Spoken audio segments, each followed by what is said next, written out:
ओम नमो भगवते वासुदेवाय. सार्थ सुबोध ज्ञानेश्वरी. लेखन आणि वाचन सौ मनीषा भास्कर अभ्यंकर, महाराष्ट्र, मिरज 416410. अध्याय 2. सांख्ययोग. कर्मयोग विवेचन भाग 3. ओव्या आहेत 234 आणि 235 आणि गीतेचा श्लोक आहे 40वा. गीतेत मागच्या 2 श्लोकात भगवंतांनी समत्व बुद्धी हे कर्मयोगाचे लक्षण आणि मोक्षप्रदत्व हे फल सांगितलं. आता ते कर्मयोगाचे वैशिष्ट्य सांगणार आहेत. श्लोक 40वा. नेहाभिक्रम नाशोस्ति प्रत्यवायो न विद्यते स्वल्पमप्यस्य धर्मस्य त्रायते महतो भयात. या निष्काम कर्मयोगात आरंभ केलेल्या कर्माचा नाश होत नाही, याला संकट येत नाही. या धर्माचे थोडे जरी अनुष्ठान झाले तरी ते मोठ्या भयापासून रक्षण करते. कर्माधारे राहाटीजे परिकर्म फळ न निरीक्षिजे जैसा मंत्रज्ञ न बाधिजे भूत बाधा. कर्माच्या आधाराने वागावे पण त्या कर्माच्या फळावर नजर ठेवू नये. ज्याप्रमाणे मंत्र जाणणाऱ्याला भूताची बाधा होत नाही, तियापरी जे सुबुद्धी आपुलाल्या निरवधी हा असताची उपाधी आकळू न सके. त्याप्रमाणे सुबुद्धी म्हणजे अनासक्तपणे कर्म करण्याची बुद्धी एकदा पूर्णपणे आपलीशी झाली म्हणजे हा उपाधीत असूनही उपाधी त्याला बाधा करू शकत नाही. गीतेच्या या श्लोकात 3 सूत्र सांगितलेली आहेत. सूत्र 4 आहे नेहाभिक्रम नाशोस्ति. कर्मयोगात आरंभ केलेल्या कर्माचा नाश होत नाही. या सूत्रात कर्मयोगाचं एक वैशिष्ट्य सांगितलेलं आहे. सांख्य मार्गापेक्षा म्हणजेच कर्मत्यागाच्या मार्गापेक्षा कर्मयोगाचा मार्ग सुलभतर कसा आहे हे सांगितलेलं आहे. संन्यास मार्ग स्वीकारला की नवी विटी नवे राज्य सुरू होते. त्यात जुना सर्व जीवन कर्म सोडून सगळीच नवी राहणी स्वीकारावी लागते. वर्णाश्रमांना उचित असा धर्माचरणही बदलावं लागतं. पण कर्मयोगात कर्तव्यात बदल करावा लागत नाही, फक्त मानसिक वृत्तीत बदल करायचा असतो. फक्त कर्तव्य कर्म सकामता व आसक्ती सोडून करायचे असते. त्यामुळे त्यात पूर्वी आरंभलेल्या कार्याचा नाश होत नाही. 5वं सूत्र आहे प्रत्यवायोन विद्यते. या मार्गाचे आचरण करण्यात इतर मार्गातल्या वैगुण्याप्रमाणे दोष उत्पन्न होत नाहीत. कर्मसन्यासात प्रथम असणाऱ्या विहित कर्मांचा त्याग करावा लागतो, त्यामुळे दोष निर्माण होतो.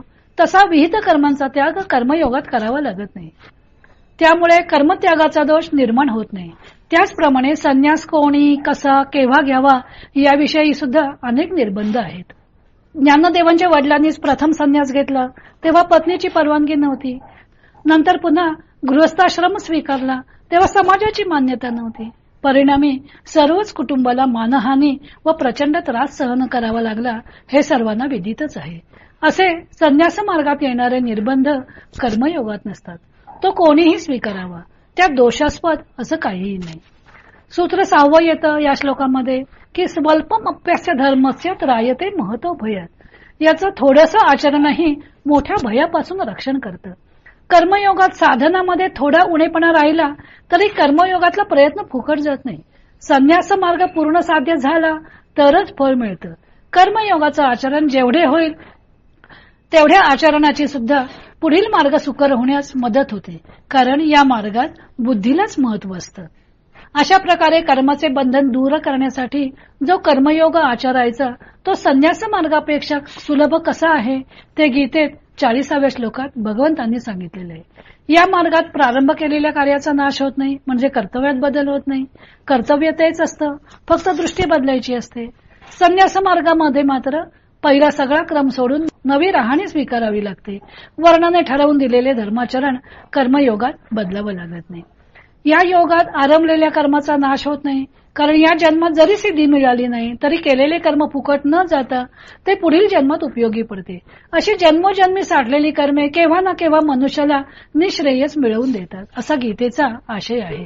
हीच गोष्ट ज्ञानदेवानी एथ ऐहिक तरी न नशे या ओवीत सांगितले होते.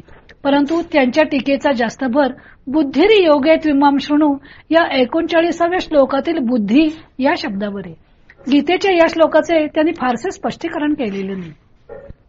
ही बुद्धी कोणती तर कर्माधारे रहाटीजे परिकर्म फळ न निरीक्षिजे. असं म्हणून त्यांनी कर्माच्या आधाराने वागावं, पण कर्मफळावर नजर ठेवू नये असं सांगून अनासक्तपणे कर्म करण्याची बुद्धी तिलाच त्यांनी अनुलक्षून सुबुद्धी हा शब्द योजलेला आहे. यासाठी त्यांनी मांत्रिकाचा दृष्टांत दिलाय. मंत्र जाणणाऱ्या मांत्रिकाला भूताची बाधा होत नाही, उलट तो भूतावर सत्ता चालवतो. भूत त्याला वश झालेलं असतं. त्याप्रमाणे अनासक्तपणे केवळ कर्तव्य बुद्धीने कर्म करण्याची हातोटी ज्याला कळली त्याला ही कर्मे बाधत नाहीत. हा अनासक्तीचा मंत्र मात्र कळला पाहिजे. अनासक्तीने कर्म केले तर कर्म आपल्यावर सत्ता चालवणार नाही, तर आपली कर्मावर सत्ता चालेल. म्हणजे त्या कर्माचे फळ आपल्याला भोगायला लागणार नाही. अशी अनासक्त बुद्धीने केलेली कर्मे मोक्षाला बाधक तर ठरणार नाहीतच, उलट ती मोक्षाला उपकारकच होतील. येथे ज्ञानदेवाने निष्कामपणे केलेल्या कर्मांनी मोक्षप्राप्ती होते असं सांगून ऐहिक व पारलौकिक समन्वय साधलेला आहे. कर्मविपाक शास्त्र सांगतं की अनेक जन्मातील कर्मांचा साठा झालेला आहे, त्याला संचित असं म्हणतात. मनुष्य एका जन्मात त्यातील काही कर्मे भोगण्यासाठी घेऊन येतो, त्याला प्रारब्ध म्हणतात. आणि पुन्हा अंती जी काही कर्म या जन्मात घडलेली असतात ती पुन्हा त्या संचिताला जाऊन मिळतात. या सर्व संचित कर्मांचा नाश होईपर्यंत मनुष्याला नानाविध योनीत जन्म घेऊन ती भोगून संपवावी लागतात. अर्थात चालू जन्मात जे कर्म होईल ते पुढील जन्माला कारणीभूत होत राहणार व ही जन्म मरणाची शृंखला कधीच संपणार नाही का? त्यासाठी भगवंताने चालू जन्मातील कर्मे कोणत्या हातोटीने करावीत त्याचेच मार्गदर्शन गीतेत केलेले आहे. कर्म करताना फलाची इच्छा धरून ते कर्म केले की त्या कर्माचे फळ जीवाला भोगावेच लागते, कधी या जन्मात नाहीतर पुढच्या कुठल्या तरी जन्मामध्ये, आणि संचिताचं गाठोडं वाढतच जातं. पण अनासक्तीनं म्हणजे कोणत्याही फळाची इच्छा न धरता कर्म केले तर त्या कर्माचे नवीन फळ निर्माण होणार नाही व एक ना एक दिवस संचिताचे गाठोडे संपुष्टात येईल. अशी जी कर्म करण्याची बुद्धी ती सुबुद्धी. अशी निरासक्त बुद्धी प्राप्त होण्यासाठी समत्व बुद्धीची आवश्यकता आहे.